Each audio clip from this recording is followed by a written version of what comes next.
នៅក្នុង part មុនយើងបានយល់ហើយថាទីផ្សារមិនរត់ដោយចៃដន្យទេតម្លៃភាគច្រើនរត់ទៅរក liquidity ប៉ុន្តែការដឹងថា liquidity នៅទីណាមិនទាន់គ្រប់គ្រាន់សម្រាប់ចូល trade ទេសំណួរសំខាន់ជាងនេះគឺបន្ទាប់ពី liquidity ត្រូវបានយកហើយតើពេលណាទើបយើងគួរចូល trade ចម្លើយគឺយើងត្រូវអាន market structure ព្រោះ market structure គឺជាភាសាដែលប្រាប់ថាតើអ្នកណាកំពុងគ្រប់គ្រងទីផ្សារពិតប្រាកដកុំភ្លេចចុច follow និង share ដើម្បីទទួលបានវីដេអូបែបនេះបន្ថែមទៀត market structure គឺជាអ្វីស្រមៃថាទីផ្សារឡើងបន្តិចសម្រាប់ហើយឡើងខ្ពស់ជាងមុនបន្ទាប់មកធ្លាក់ចុះតែបន្តិចហើយឡើងខ្ពស់ជាងមុនម្ដងទៀតនេះហៅថា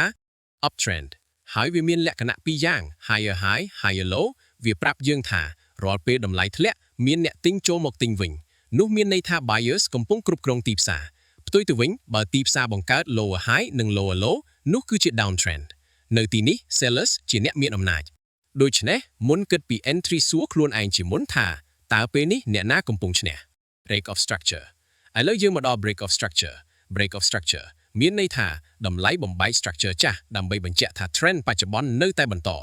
ឧទាហរណ៍ក្នុង uptrend ទីផ្សារកំពុងបង្កើត higher high និង higher low នៅពេលតម្លៃឡើងទៅបំបែក higher high ចាស់នេះហៅថា bullish break of structure មានន័យថា buyer នៅតែមានកម្លាំង market មាន probability ខ្ពស់ថាអាចបន្តឡើងប៉ុន្តែក្នុង downtrend នៅពេលតម្លៃបំបែក lower low ចាស់វាហៅថា bearish break of structure មានន័យថា seller នៅតែគ្រប់គ្រងទីផ្សារឧទាហរណ៍សាមញ្ញស្រមៃថាតម្លៃ gold កំពុងឡើង high នៅតម្លៃ $4,000 ក្នុង1 ounce បន្ទាប់មកវា pull back មកតម្លៃ $3,980 ក្នុង1 ounce ហើយ high ថ្មីនៅតម្លៃ $4,020 ក្នុង1 ounce ពេលតម្លៃបំបែក $4,000 ក្នុង1 ounce វាជា break of structure មានន័យថា buyer បានបង្ហាញថាពួកគេនៅតែខ្លាំង change of character ឥឡូវនេះ concept ដែលសំខាន់ជាងនេះគឺ change of character មានន័យថាការផ្លាស់ប្ដូរអាកប្បកិរិយារបស់ទីផ្សារវាជាសញ្ញាដំបូងដែលប្រាប់ថា trend អាចនឹងប្ដូរទិសឧទាហរណ៍ទីផ្សារកំពុង uptrend វាបង្កើត higher high higher low higher high higher low ជាបន្តបន្ទាប់ប៉ុន្តែភ្លាមតម្លៃធ្លាក់ចុះហើយបំបែក higher low ចុងក្រោយនេះមិនមែនជា break of structure ទេនេះគឺជា bearish change of character ហេតុអ្វីព្រោះ buyer ដែលធ្លាប់គ្រប់គ្រងចាប់ផ្ដើមបាត់បង់អំណាចហើយ seller ចាប់ផ្ដើមចូលទីផ្សារផ្ទុយទៅវិញក្នុង downtrend បើតម្លៃបំបែក lower high ចុងក្រោយវាបង្ហាញថា seller កំពុងខ្សោយនេះគឺជា bullish change of character ដែលអាចជាសញ្ញាថា trend អាចប្ដូរទៅឡើង formula របស់ trader អាជីពឥឡូវនេះយើងមានគ្រឿងផ្សំទាំងអស់ហើយសំណួរគឺតើត្រូវយកវាមកប្រើជាមួយគ្នាយ៉ាងដូចម្តេចនេះគឺជា formula ដែល trader អាជីពជាច្រើនប្រើ trend បូក liquidity បូក market structure បូក confirmation ស្មើនឹង entry សូមមើលម្ដងមួយជំហានទី1កំណត់ trend កុំ trade ប្រឆាំងនឹងទិសដៅធំ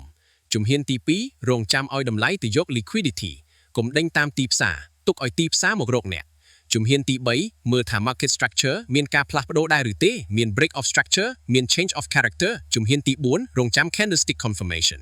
ឧទាហរណ៍ bullish engulfing bearish engulfing hammer ឬ shooting star នៅកន្លែងដែលមានអត្ថន័យទើបជំហានចុងក្រោយចូល trade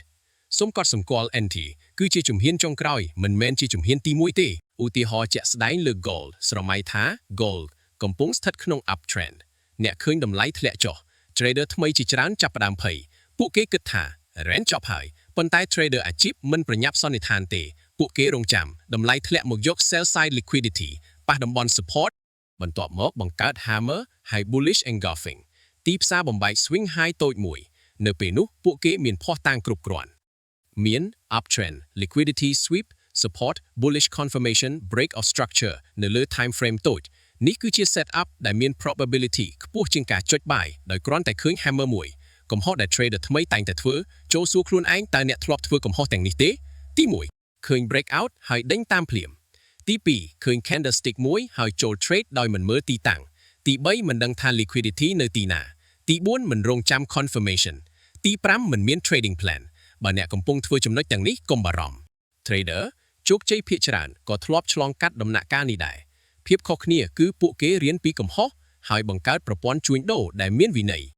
checklist មុនចូល trade មុនចុច buy ឬ sell សួរខ្លួនឯងនៅសំណួរ6នេះតើ trend ធំទៅទិសណាតើតម្លៃទើបយក liquidity ហើយឬនៅតើមាន break of structure ឬ change of character ដែរឬទេតើ candlestick pattern បញ្ជាក់ហើយឬនៅតើ risk reward យ៉ាងហោចណាស់1 ទល់នឹង 2ដែរឬទេ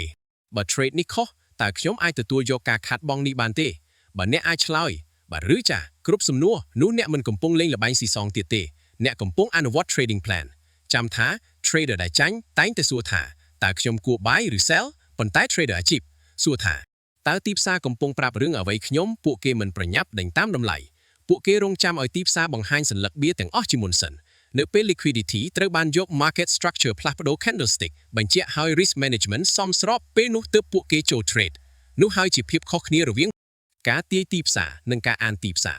បើអ្នកអាចអនុវត្តគោលគំនិតទាំងនេះបានអ្នកនឹងឈប់ពឹងផ្អែកលើសំណាងហើយចាប់ផ្ដើមធ្វើការសម្រេចចិត្តដោយផ្អែកលើហេតុផលនិង probability